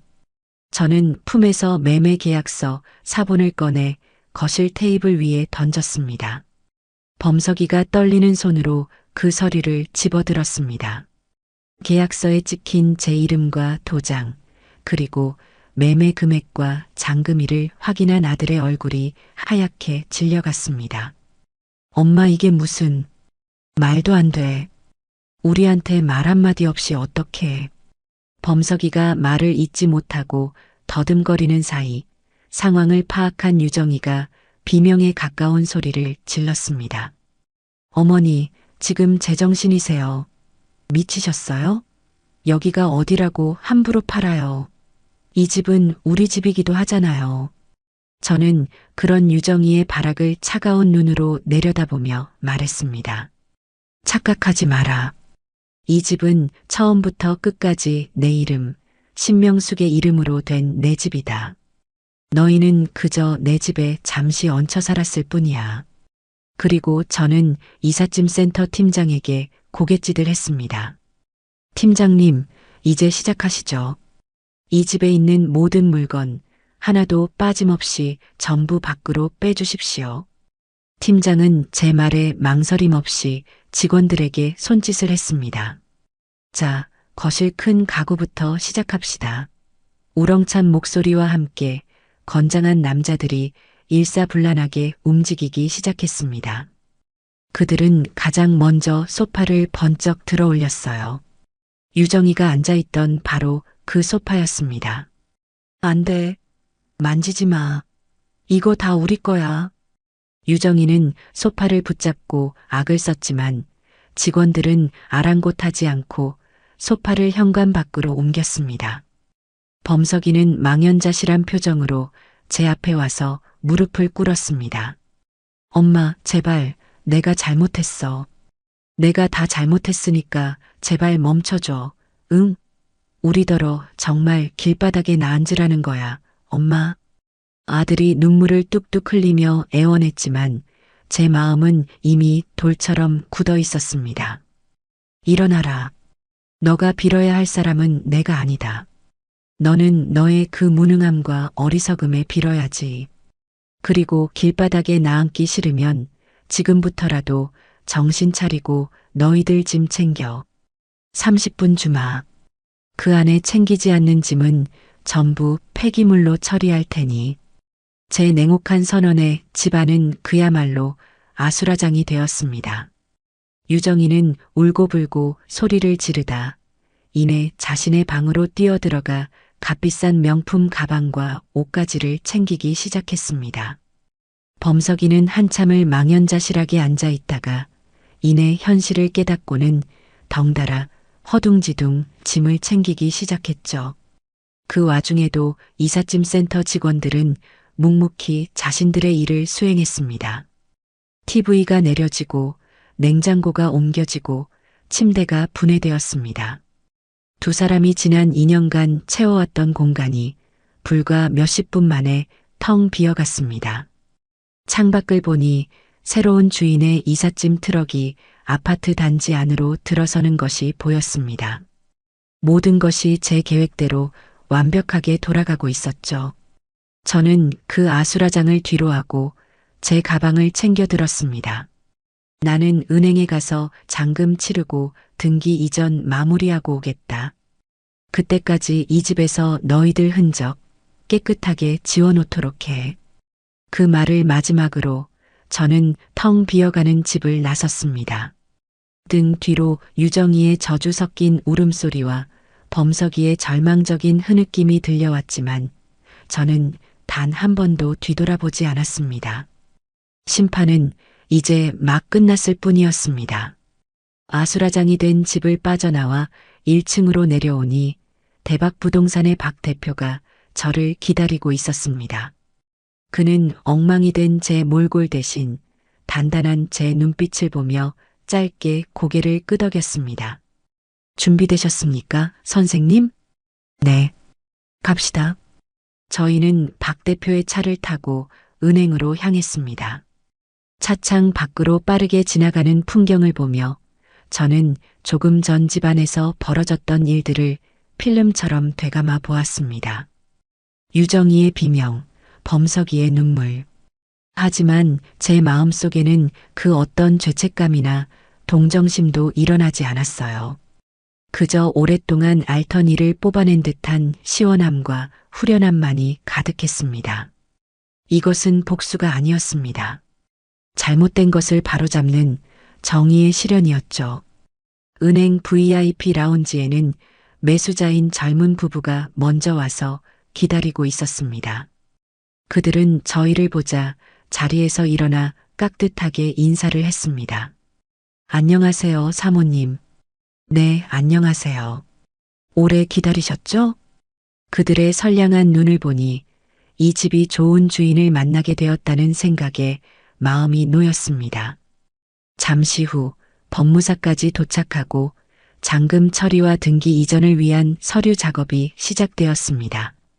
법무사가 내미는 서류들에 기계적으로 도장을 찍고 신분증을 제출하는 과정은 생각보다 훨씬 건조하고 사무적이었습니다. 제가 지금 제 인생을 뒤바꾸는 거대한 일을 치르고 있다는 사실이 실감 나지 않을 정도였죠. 모든 서류 준비가 끝나고 마침내 잔금을 제 계좌로 이체하는 순간이 왔습니다. 젊은 부부의 남편이 은행 창구에서 거액의 돈을 송금하고 잠시 뒤 제 휴대폰이 띠링하고 울렸습니다. 은행 앱에서 온 알림이었습니다. 저는 떨리는 손으로 앱을 열어 제 계좌를 확인했습니다. 5억 9천만 원. 계약금을 제외한 나머지 잔금이 제 통장에 선명하게 찍혀 있었습니다. 그 숫자를 확인하는 순간 저는 저도 모르게 깊은 숨을 내쉬었습니다. 온몸의 긴장이 풀리면서 다리가 후들거리는 것 같았어요. 이제 정말로 모든 것이 끝난 겁니다. 이 집은 더 이상 제 것이 아니었고 대신 제 손에는 제 남은 인생을 지켜줄 든든한 실탄이 쥐어졌습니다. 모든 절차를 마치고 은행을 나오며 박 대표가 제게 손을 내밀었습니다. 고생하셨습니다, 신 선생님. 제가 이 일을 하면서 선생님처럼 강단 있는 분은 처음 뵙습니다. 앞으로는 부디 선생님 자신만을 위한 행복한 인생을 사십시오. 저는 그의 손을 마주 잡으며 희미하게 웃었습니다. 감사합니다, 박 대표님. 대표님 아니었으면 이렇게 해내지 못했을 겁니다. 박 대표는 저를 근처 지하철역에 내려주었습니다. 저는 그의 차가 떠나는 것을 보고 곧장 택시를 잡아탔습니다. 그리고 기사님에게 제가 살던 아파트의 주소를 말했습니다. 마지막 풍경을 제 눈에 담고 싶었기 때문입니다. 택시는 아파트 단지 모퉁이에 섰습니다. 저는 차 안에서 제가 살던 집 창문을 올려다보았습니다. 이삿짐 센터 직원들은 마지막 남은 짐들을 트럭에 싣고 있었고 새 주인의 가구들이 크레인을 통해 집 안으로 올라가고 있었습니다. 그리고 아파트 앞 화단 벤치에는 아들 범석과 며느리 유정이가 넋이 나간 채 앉아 있었습니다. 그들 옆에는 미처 챙기지 못한 옷가지와 잡동사니가 담긴 박스 몇 개가 초라하게 놓여 있었죠. 유정이는 누군가와 악을 쓰며 통화를 하고 있었고 범석이는 두 손에 얼굴을 묻은 채 고개를 숙이고 있었습니다. 한때는 번듯한 직장에 다니는 아들이었고 부잣집 딸이라던 며느리였습니다. 하지만 지금 그들의 모습은 영락없는 길거리의 난민이었습니다. 저는 그 모습을 아주 가만히 지켜보았습니다. 마음속에서 동정심 대신 차가운 목소리가 울려 퍼졌습니다. 저것이 바로 너희들이 자초한 현실이다. 기사님, 이제 가주세요. 저는 더 이상 미련 없이 고개를 돌렸습니다. 그들의 비참한 마지막 모습을 제 기억 속에 저장한 것만으로도 충분했습니다. 택시가 출발하자마자 제 휴대폰이 미친 듯이 울리기 시작했습니다. 발신자는 내 아들 범석이었습니다. 받지 않자 곧이어 문자 메시지가 쏟아져 들어왔습니다. 엄마, 제발 전화 좀 받으세요. 엄마, 우리가 다 잘못했어요. 엄마. 저는 차분하게, 아주 침착하게 통화 버튼 옆에 있는 차단 버튼을 눌렀습니다. 이 발신자를 차단하겠습니까? 라는 문구에 저는 망설임 없이 확인을 눌렀습니다. 곧이어 유정이에게서도 전화가 걸려왔습니다. 저는 똑같은 방식으로 유정이의 번호도 차단 목록에 추가했습니다. 저주에 가까운 욕설이 담긴 문자 메시지가 마지막으로 도착했지만 저는 읽어보지도 않고 삭제해버렸습니다. 이제 이 휴대폰으로 그들이 제게 연락할 방법은 영원히 사라졌습니다. 완전한 단절. 그것이 제가 그들에게 내리는 마지막 형벌이자 저 자신에게 주는 가장 큰 선물이었습니다. 택시는 제가 새로 계약한 오피스텔 앞에 멈춰 섰습니다. 저는 기사님께 요금을 치르고 내려 건물 안으로 들어갔습니다. 엘리베이터를 타고 15층에 내려 제 새로운 집의 도어록을 열었습니다. 아직 가구 하나 들어오지 않은 텅 빈 공간이었지만 따스한 햇살이 커다란 창을 통해 쏟아져 들어와 집 안을 환하게 비추고 있었습니다. 저는 신발을 벗고 집 안으로 들어섰습니다. 그리고 거실 한가운데에 우뚝 서서 휴대폰의 전원을 꺼버렸습니다. 세상의 모든 소음이 차단되고 오직 평화로운 정적만이 저를 감쌌습니다. 저는 커다란 창가로 다가가 제 발 아래로 펼쳐진 낯선 도시의 풍경을 내려다보았습니다. 그리고 제 인생에서 가장 깊고 길고 후련한 숨을 내쉬었습니다. 지난 60년의 신명숙은 죽었습니다. 이제부터는 새로운 신명숙의 인생이 시작될 것입니다. 누구의 아내도 누구의 엄마도 아닌 오롯이 나 자신으로 살아가는 살. 그 고요하고도 찬란한 자유의 첫날이 그렇게 시작되고 있었습니다. 새 오피스텔의 텅 빈 공간에 들어선 순간 세상의 모든 소음이 거짓말처럼 멎었습니다. 휴대폰 전원을 꺼버리자 아들의 울음 섞인 목소리도 며느리의 저주 섞인 악담도 더는 저를 따라오지 못했죠. 사방을 둘러보아도 익숙한 가구 하나, 손때 묻은 물건 하나 없었지만 이상하게도 마음은 갓 태어난 아기처럼 평온했습니다. 이곳은 그 누구의 기억도 그 어떤 원망도 깃들지 않은 오롯이 저 신명숙만을 위한 백지 같은 공간이었으니까요. 저는 한참 동안 거실 한가운데에 서서 커다란 창으로 쏟아져 들어오는 오후의 햇살을 온몸으로 받았습니다. 따뜻한 온기가 제 몸을 감싸자 지난 몇 달간 제 어깨를 짓누르던 무거운 갑옷이 스르르 녹아내리는 기분이었습니다. 긴장이 풀리자 갑자기 허기가 몰려왔어요.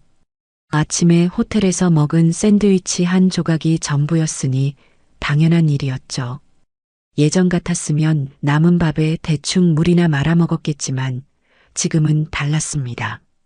저는 제 인생의 첫 번째 자유를 기념하기 위해 저 자신에게 근사한 한 끼를 대접하고 싶었어요. 근처 상가에 어떤 가게들이 있는지 몰라 저는 벽에 붙어 있던 작은 광고 책자를 뒤적였습니다. 수많은 음식점들 중에서 제 눈에 들어온 것은 본가 할매 순두부라는 소박한 가게였어요. 뜨끈하고 얼큰한 순두부찌개가 문득 당겼습니다. 저는 가게에 전화를 걸어 해물 순두부찌개 100반을 주문했습니다. 주소를 말해주자 30분 안에 도착할 거라는 활기찬 대답이 돌아왔죠. 음식을 기다리는 동안 저는 바닥에 신문지를 넓게 펼쳤습니다.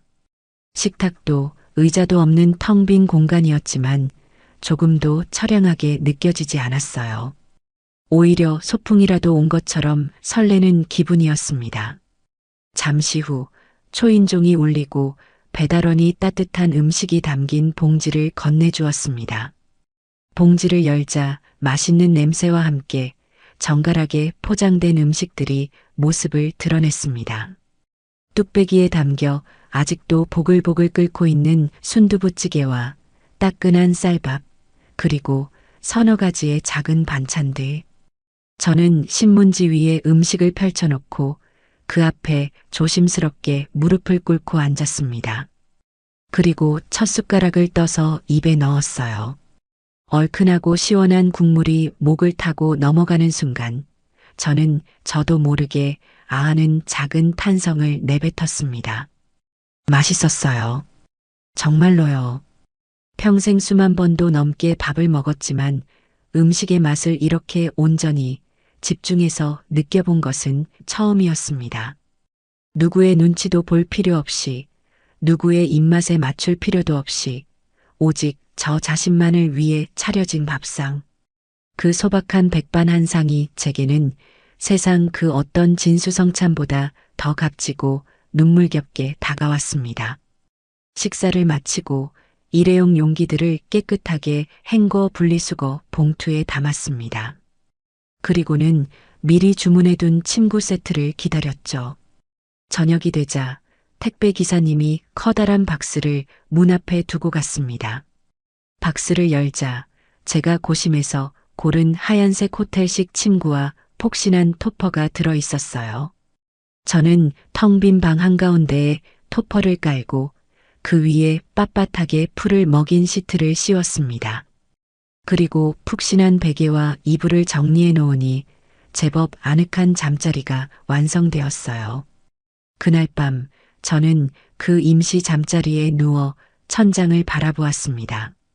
아파트에서는 늘 아들 내외의 눈치를 보느라 불도 제대로 켜지 못하고 어둠 속에서 뒤척여야 했죠. 하지만 이곳에서는 달랐습니다. 저는 은은한 스탠드 조명 하나를 켜두고 제가 좋아하는 옛 노래들을 나지막이 흥얼거렸습니다. 누구의 방해도 받지 않는 완벽한 고요 속에서 저는 수십 년 만에 처음으로 깊고 평화로운 잠에 빠져들었습니다. 악몽도 불안감도 없는 꿀 같은 단잠이었어요. 다음 날 저는 새로운 삶을 위한 구체적인 계획을 실행하기 위해 집을 나섰습니다. 제 첫 번째 목적지는 가구점이나 백화점이 아니었어요. 바로 은행이었습니다. 어제 잔금을 받았던 그 은행이 아닌 제가 사는 동네에서 가장 큰 은행의 프라이빗 뱅킹 센터였죠. 저는 그곳에 가서 제2의 인생을 위한 재무 설계를 받고 싶었습니다. 두꺼운 유리문을 밀고 안으로 들어가자 고급스러운 인테리어와 조용한 분위기가 저를 맞았습니다. 입구에 있던 직원이 제게 다가와 용무를 물었어요. 어떻게 오셨습니까, 고객님? 재무 상담을 좀 받고 싶어서 왔습니다. 제 말에 직원은 잠시 저를 위아래로 훑어보는 듯 했습니다. 허름한 제 차림새를 보고 무시하는 건가 싶어 기분이 상하려던 찰나 저는 당당하게 말했습니다. 어제 아파트를 팔아서 현금 자산이 좀 있습니다. 이 돈을 어떻게 관리해야 할지 전문가와 상담하고 싶군요. 현금 자산이라는 말에 직원의 태도가 눈에 띄게 공손해졌습니다. 그녀는 저를 안쪽의 조용한 상담실로 안내했고 잠시 후 훈훈한 인상의 젊은 남자 직원이 명함을 내밀며 제 앞에 앉았습니다. 안녕하십니까, 고객님. 자산 관리를 맡고 있는 김민준 과장이라고 합니다. 저는 고개를 끄덕이며 제 상황을 설명했습니다. 남편과 사별한 후 평생 모은 돈과 유산으로 마련한 집을 최근에 처분했고 이 돈으로 남은 노후를 안정적으로 보내고 싶다고요. 아들 이야기는 한마디도 꺼내지 않았습니다. 그들은 더 이상 제 인생의 변수가 아니었으니까요. 김민준 과장은 제 이야기를 진지하게 경청하고는 제 투자 성향과 목표에 대해 여러 가지를 물었습니다. 저는 제가 원하는 바를 명확하고 논리적으로 설명했어요. 저는 위험한 투자는 원하지 않습니다. 원금이 최대한 보장되는 안정적인 상품을 원해요. 그리고 전체 자금을 3개의 통장으로 나누고 싶습니다. 첫째는 제 생활비와 공과금 등이 나갈 생활비 통장, 둘째는 갑작스러운 병원비나 경조사비에 대비할 수 있는 비상금 통장, 그리고 셋째는 제가 여행을 가거나 무언가를 배우는 등 오직 저 자신을 위해 쓸 수 있는 행복 통장입니다. 이 3개의 목적에 맞게 자금을 체계적으로 배분하고 관리해 주세요. 제 구체적인 요구에 김 과장의 눈이 살짝 커지는 것을 보았습니다. 그는 감탄한 듯한 목소리로 말했어요. 어머님, 정말 대단하십니다. 보통은 그냥 알아서 잘 굴려주세요 하고 맡기시는 분들이 대부분인데 이렇게 목표와 계획이 명확하시다니요. 어머님처럼 준비된 분이라면 분명히 성공적인 노후를 보내실 수 있을 겁니다. 그의 칭찬에 어깨가 으쓱해졌습니다. 저는 더 이상 세상 물정 모르는 늙은이가 아니었어요. 제 인생의 CEO였죠. 그날 저는 김 과장과 2시간이 넘게 상담하며 제 자산 포트폴리오를 완성했습니다.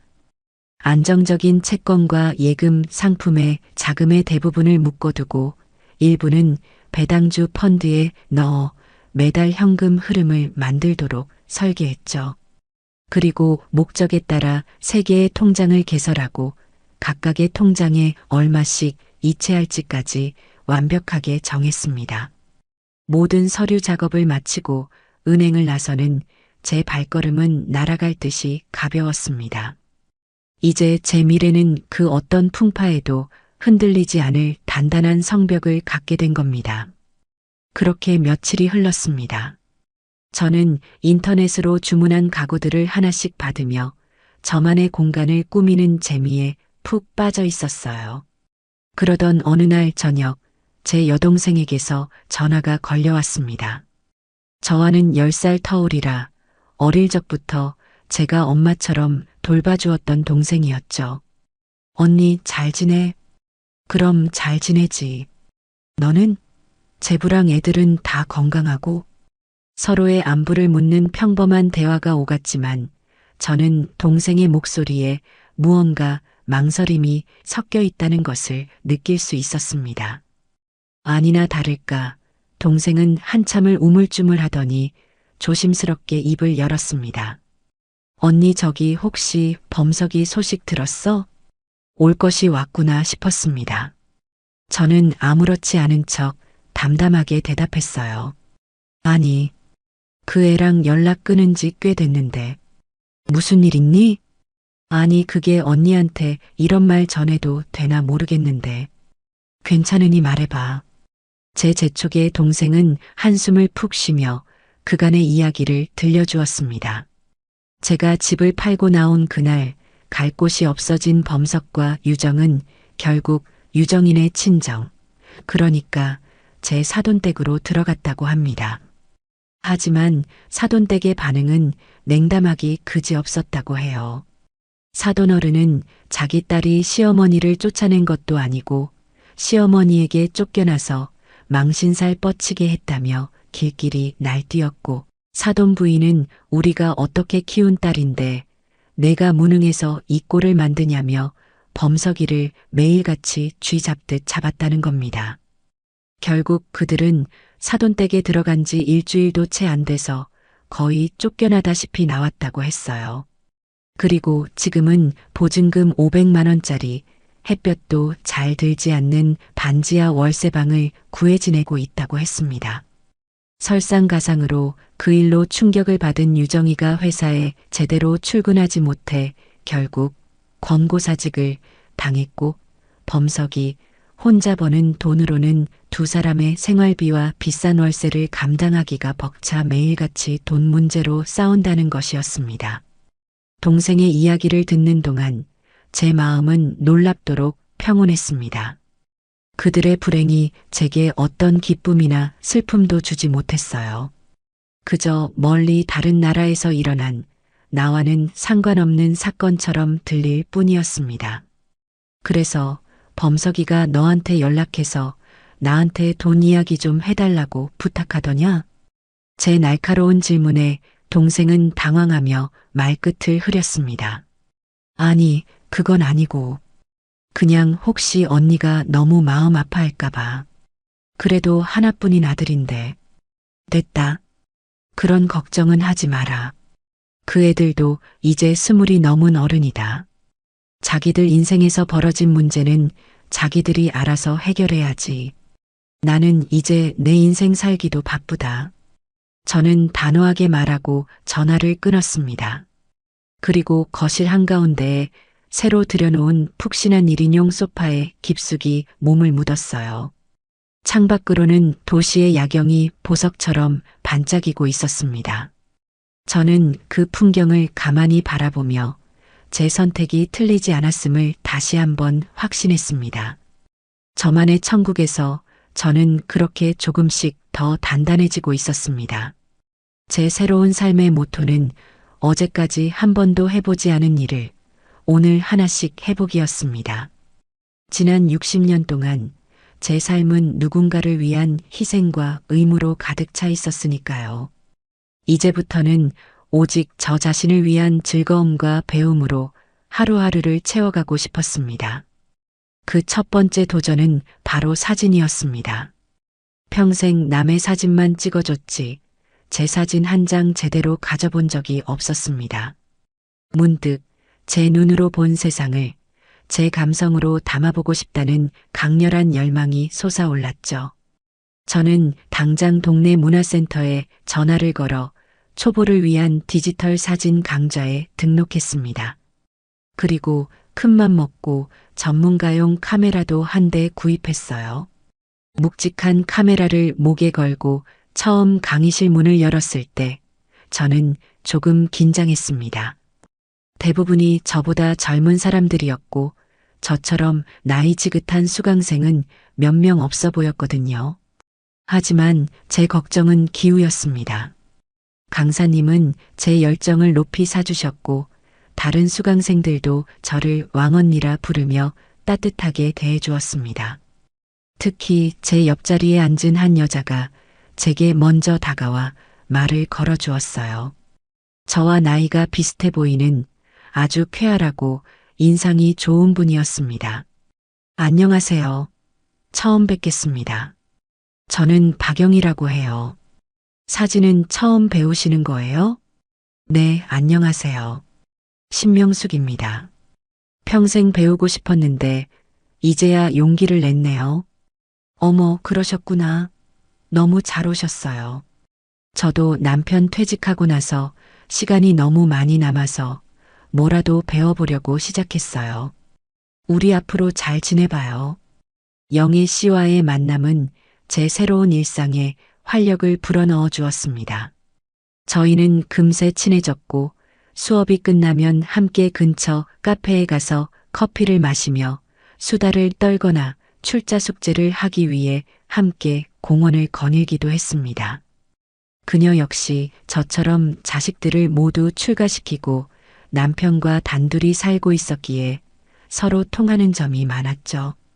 하지만 저는 그녀에게 제 과거사에 대해 자세히 이야기하지 않았습니다. 그저 남편과 사별하고 지금은 혼자 편안하게 살고 있다고만 말했죠. 제 새로운 인연을 과거의 어두운 그림자로 더럽히고 싶지 않았기 때문입니다. 카메라 렌즈를 통해 세상을 보는 법을 배우면서 저는 예전에는 미처 보지 못했던 것들을 발견하기 시작했습니다. 길가에 핀 작은 들꽃의 아름다움, 해질녘 하늘을 물들이는 노을의 장엄함, 공원에서 뛰어노는 아이들의 순수한 웃음 같은 것들 말이에요. 셔터를 누르는 매 순간 저는 살아있음을 실감했습니다. 제 삶의 초점이 드디어 타인이 아닌 나에게로 맞춰지고 있다는 증거였죠. 두 번째 도전은 저 자신을 가꾸는 것이었습니다. 시장에서 장사하고 집에서는 살림에 치여 살면서 거울 한번 제대로 들여다볼 여유가 없었습니다. 늘 질끈 묶은 머리, 몸빼 바지에 낡은 티셔츠가 제 교복이었죠. 저는 어느 날 큰맘 먹고 동네에서 가장 세련돼 보이는 미용실에 들어갔습니다. 어서 오세요, 고객님. 어떻게 해드릴까요? 젊은 원장님의 질문에 저는 잠시 망설이다가 말했습니다. 그냥 저한테 어울리는 스타일로 최대한 젊고 세련되게 바꿔주세요. 원장님은 제 머리를 이리저리 살펴보고는 과감하게 커트를 제안했습니다. 그리고 약간의 갈색으로 염색을 하고 볼륨을 살리는 펌을 하는 게 좋겠다고 했죠. 2시간 뒤 거울 속에 비친 제 모습은 제가 보기에도 무척 낯설었습니다. 촌스럽던 단발머리는 우아한 커트 머리로 변해 있었고 칙칙하던 얼굴은 한결 화사해 보였어요. 어머, 고객님, 너무 잘 어울리세요. 10년은 젊어 보이시는데요? 원장님의 칭찬에 저는 어색하게 웃으며 고개를 끄덕였습니다. 미용실을 나와 쇼윈도에 비친 제 모습을 보는데 기분이 정말 묘했어요. 마치 새로운 옷을 갈아입은 것처럼 제 마음까지 산뜻해지는 기분이었습니다. 그날 저는 백화점에 가서 제게 어울리는 옷도 몇 벌 샀습니다. 더 이상 누구의 엄마, 누구의 시어머니가 아닌 신명숙이라는 한 명의 여성을 위한 옷이었죠. 그리고 마침내 저는 제 인생 최대의 도전을 감행하기로 했습니다. 바로 나 홀로 여행이었습니다. 저는 평생 제주도 한번 가보지 못했어요.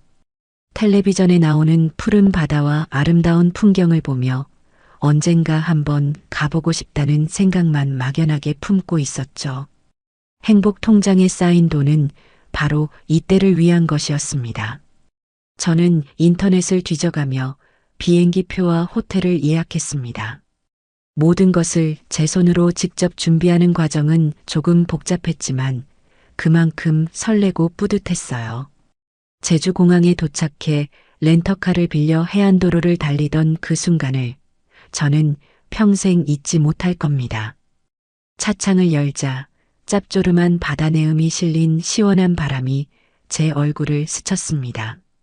라디오에서는 경쾌한 음악이 흘러나왔고 제 옆자리에는 아무도 없었죠. 그 완벽한 자유로움에 저는 저도 모르게 큰 소리로 노래를 따라 불렀습니다. 눈물이 찔끔 났지만 슬프지 않았어요. 너무나도 벅차고 행복해서 흐르는 눈물이었습니다. 저는 3박 4일 동안 제주의 이곳저곳을 자유롭게 누볐습니다. 아름다운 해변에 앉아 하염없이 바다를 바라보기도 하고 오름에 올라 숨막히는 풍경을 카메라에 담기도 했죠. 맛집을 찾아다니며 혼자만의 만찬을 즐기는 것도 빼놓을 수 없는 즐거움이었습니다. 누구의 입맛도 시간도 신경 쓸 필요 없이 오직 제가 원하는 것을 제가 원하는 때에 할 수 있다는 것이 얼마나 큰 축복인지를 깨달았습니다. 여행 마지막 날 저는 우도에서 가장 아름답다는 서빈백사 해변에 앉아 있었습니다. 하얀 산호초가 부서져 만들어진 눈부신 백사장을 보며 저는 문득 제 자신을 돌아보게 되었습니다. 제 삶도 어쩌면 이 산호초와 같았을지 모릅니다. 수많은 풍파에 부서지고 깎여나가며 고통스러운 시간을 견뎌냈지만 결국에는 그 모든 상처가 모여 눈부시게 빛나는 지금의 저를 만들어낸 것이라고요. 여행에서 돌아온 후 저는 제 삶에 새로운 루틴을 만들었습니다. 매일 아침 공원을 산책하며 사진을 찍고 일주일에 2번은 요가 수업에 가서 몸과 마음의 균형을 다스렸습니다. 병원에 가서 정기적으로 건강검진을 받는 것도 잊지 않았죠. 의사 선생님은 제게 스트레스성 위염과 고혈압 수치가 몰라보게 좋아졌다며 무슨 좋은 일이라도 있냐고 물었습니다. 저는 그저 웃으며 네, 아주 좋은 일이 많습니다. 하고 대답했습니다. 어느 날 아침 요가를 마치고 집으로 돌아와 거울 앞에 섰습니다. 거울 속에는 혈색이 좋고 눈빛에 생기가 넘치는 여자가 서 있었습니다. 예전처럼 피곤과 체념에 절어 있던 모습은 어디에도 찾아볼 수 없었죠. 저는 거울 속의 저를 향해 아주 오랜만에 진심으로 환하게 웃어 보였습니다. 비로소 저는 제 자신을 사랑하는 법을 배우기 시작한 겁니다. 제 몸과 마음의 건강을 되찾는 것, 그것이야말로 제가 저에게 해줄 수 있는 최고의 효도였습니다. 시간은 쏜살같이 흘러 제가 그 지옥 같던 집을 나온 지도 어느덧 반년이 훌쩍 지나고 있었습니다. 제 삶은 안정적인 궤도에 올랐고 매일이 평화롭고 충만했죠. 사진 강좌에서 만난 영희 씨와는 이제 둘도 없는 단짝이 되어 함께 전시회를 준비하기도 하고 주말이면 교회로 드라이브를 가거나 맛있는 음식을 먹으러 다니는 것이 새로운 일상이 되었습니다. 아들과 며느리에 대한 기억은 이제 희미한 예질처럼 아득하게만 느껴졌어요. 그러던 어느 평온한 오후였습니다. 모르는 번호로 전화가 한 통 걸려왔습니다. 보통은 스팸 전화려니 하고 받지 않았겠지만 그날은 왠지 모르게 불길한 예감이 들어 통화 버튼을 눌렀습니다. 여보세요? 수화기 너머에서는 한참 동안 아무런 말이 없었습니다. 그러다 아주 작고 기어들어가는 듯한 목소리가 들려왔어요. 제가 평생 잊을 수 없는 하지만 지금은 너무나도 낯설게 변해버린 목소리였습니다. 어머니, 유정이었습니다. 온몸의 신경이 바늘처럼 곤두서는 기분이었습니다. 이 번호는 어떻게 알았을까? 제 동생이나 다른 친척을 닥달한 것이 분명했습니다. 저는 아무 대답도 하지 않았습니다.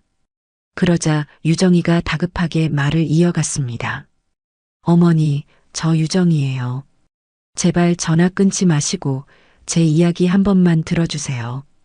부탁이에요. 예전에 그 거만하고 당당하던 말투는 온데간데 없었습니다. 비굴하고 절박한 목소리였죠. 저는 여전히 침묵을 지켰습니다. 제가 어떤 반응도 보이지 않자 유정이는 울음을 터뜨리며 본론을 꺼내기 시작했습니다. 어머니, 저희 아버지께서 많이 편찮으세요. 갑자기 사업이 힘들어져서 쓰러지셨는데 병원에서는 빨리 큰 수술을 해야 한다고 해요.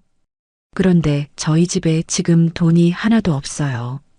집도 다 넘어가고 어머니, 제가 정말 죽을 죄를 지은 거 알아요. 1000번 만번 빌어도 시원찮다는 거 알아요. 하지만 제발 저희 좀 도와주세요. 아버지 수술비만이라도 어떻게 안 될까요? 이 은혜는 평생 잊지 않을게요. 네. 유정이는 말을 하면서도 계속해서 끄끄거리며 울었습니다. 하지만 그 눈물은 제 마음에 그 어떤 파문도 일으키지 못했어요. 저는 차가운 머리로 생각했습니다. 한때는 잘 나간다고 자랑하던 친정이 하루아침에 망하고 아버지가 쓰러졌다. 그래서 돈이 필요하다. 결국은 돈 이야기였습니다. 저는 아주 오랫동안 침묵하다가 낮고 조용한 목소리로 입을 열었습니다. 제 목소리는 조금도 떨리지 않았어요. 유정아. 제 목소리에 유정이는 잠시 울음을 그치고 제 다음 말을 기다리는 듯 했습니다. 작년에 너희 어머니 생신이었지? 제 뜬금없는 질문에 유정이는 당황한 듯 네 하고 대답했습니다. 그때 너 나한테 똑똑히 들리도록 자랑하지 않았니? 내 남편, 그러니까 내 아들 시켜서 최고급 한우 세트에 녹용까지 듬뿍 넣은 비싼 보약 지어드렸다고. 그때 그 효심은 다 어디로 갔니? 제 말에 수화기 너머의 유정이가 숨을 헙 하고 들이마시는 소리가 들렸습니다. 제가 그 통화 내용을 듣고 있었다는 사실에 충격을 받은 것이 분명했어요. 내 아버지는 내가 책임져야 할 너의 가족이다. 그런데 왜 아무 상관도 없는 나한테 돈을 달라고 하는 거니? 내가 이 집에서 내 아들 등골을 빼먹으며 너희 집안을 위해 썼던 그 수많은 돈들은 다 어디로 갔고? 어머니, 그건. 그리고 내 생일날. 넌 나한테 무엇을 주었지? 저는 싸늘하게 물었습니다. 유정이는 아무 대답도 하지 못했습니다. 아니, 할 수 없었겠죠. 내가 나한테 입가심이나 하라며 슈퍼에서 파는 박하사탕 한 봉지를 툭 던져주던 그날, 너와 나 사이의 모든 인연과 의리, 정은 깨끗하게 끝이 났다. 나는 더 이상 너의 시어머니가 아니고 너는 나의 며느리가 아니야. 우리는 이제 완벽한 타인이다. 알아듣겠니? 제 말 한마디 한마디는 얼음 송곳이 되어 유정이의 심장에 박혔을 겁니다. 저는 마지막으로 가장 잔인한 한마디를 덧붙였습니다. 다시는 죽을 때까지 내 앞에 나타나지도 말고 연락하지도 마라. 네 아버지 수술비는 너가 예전에 사뒀던 그 명품 가방들이나 팔아서 마련하든지 나와는 상관없는 일이다. 저는 그 말을 끝으로 유정이가 무어라 대답할 틈도 주지 않고 전화를 끊어버렸습니다. 그리고 곧바로 그 번호를 차단 목록에 추가했죠. 심장이 조금 빠르게 뛰었지만 후회는 없었습니다. 오히려 골마 터진 상처에 마지막 남은 고름을 짜낸 것처럼 속이 시원해졌어요. 그 전화가 제 평화로운 일상에 잠시 파문을 일으키긴 했지만 저는 금방 평정을 되찾았습니다. 그들의 불행에 제 감정을 소모하는 것만큼 어리석은 일은 없었으니까요. 저는 잠시 소파에 앉아 마음을 가다듬은 뒤 다시 제 일에 집중했습니다. 마침 며칠 뒤에 있을 사진반 첫 번째 회원전을 준비해야 했거든요. 저는 이번 전시회에 제주도에서 찍었던 사진 한 점을 출품하기로 했습니다. 우도 앞바다에서 찍은 힘차게 떠오르던 일출 사진이었죠. 저는 그 사진을 가장 크고 좋은 액자에 넣어달라고 주문했습니다.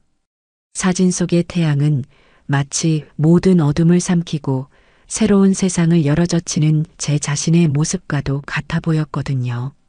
며칠 뒤 영희 씨와 함께 점심을 먹었습니다. 그녀는 제 얼굴을 보더니 무슨 좋은 일이 있냐고 물었습니다. 명숙 씨, 오늘따라 얼굴이 더 환해 보이네. 좋은 일 있어? 저는 웃으며 대답했습니다. 네, 영희 씨.